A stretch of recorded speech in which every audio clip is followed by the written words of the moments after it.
Bilsən, niyə şərab içirəm?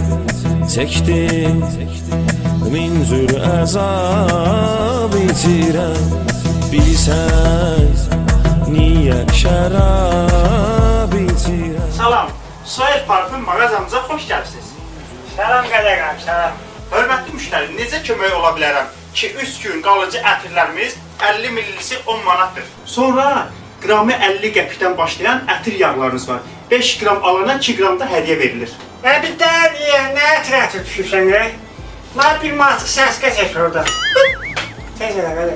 Qardaş, sana qadan alın. Burada saçsıq olur, bura ətir mağazasıdır. Yox, dələmi, səskə. Dağılsın zamanı, yar yara. Of, əlin qurusun, əlin qurusun. Əlin şişəsi olsun, nə tər qursa gəl yata bilməmişəm. Bilsən, niyə şərab içirəm? Sən dedin, mən bir manatıq səskə çəkən oradan, tez elə. Ay səni qadan alım. Dünən də gəl mənim gözümün altına vursan, başa düşmüsən ki, burada saçsıq olmur. Burada ətir satılır. Nə istəyirsən məndən?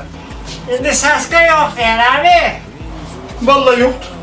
Yoxdur. Çəkdim min cür əzab. Əlin qurusun, köpək ol adam. Əlin çürüsün. Çəkdim min cür əzab. Bay xoş gəlsən qardaş, buyur, bay saçsıqa var. Bu da sənin saçsıqan. Qardaş, səskə almışam. İndi mənə yumurta lazımdır.